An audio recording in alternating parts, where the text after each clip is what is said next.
Nasib wali kota Solo yakni Gibran Raka Buming Raka untuk maju sebagai bakal calon wakil presiden di Pilpres 2024 bergantung pada putusan Ketua Umum Gerindra yakni Prabowo Subianto.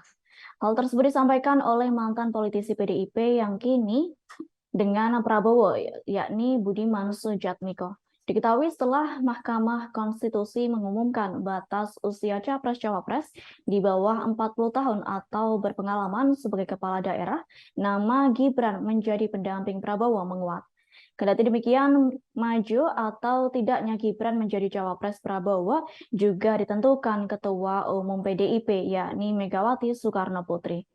Pasalnya menurut Budiman tidak tepat apabila Prabowo meminta izin ke Presiden Joko Widodo untuk mengajak Gibran jadi cawapresnya di Pilpres 2024.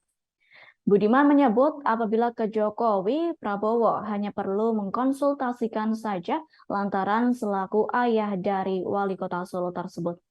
Terkini Budiman menyatakan turut membela sikap cawe-cawe Jokowi menjelang berakhirnya masa jabatan sebagai presiden. Yakni Jokowi sedang mempersiapkan karir politik untuk keluarganya. Menurut Budiman, politik dinasti seperti itu sudah terjadi di banyak negara. Sebagai informasi, jauh sebelum MK memutuskan batas usia Capres-Cawapres di bawah 40 tahun atau berpengalaman sebagai kepala daerah, Gibran kerap diisukan menjadi Cawapres Prabowo. Hal tersebut dikarenakan Gibran memiliki elektabilitas yang tinggi dalam beberapa lembaga survei. Lantas, menurut Ketua Sentra Intitief, Al-Araf menyebut elektabilitas Gibran merupakan modal yang bagus untuk mendongkrak Capres Prabowo Subianto. Bahkan apabila Gibran dan Prabowo diduetkan akan menguntungkan ketum Gerindra itu.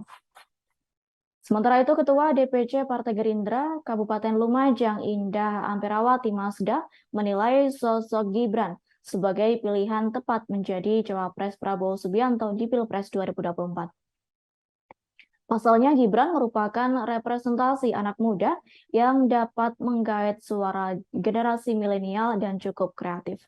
Lantaran hal tersebut, sosok Gibran dinilai mampu beradaptasi dengan cepat pada perkembangan global terkini. Download Tribun X sekarang, menghadirkan lokal menjadi Indonesia.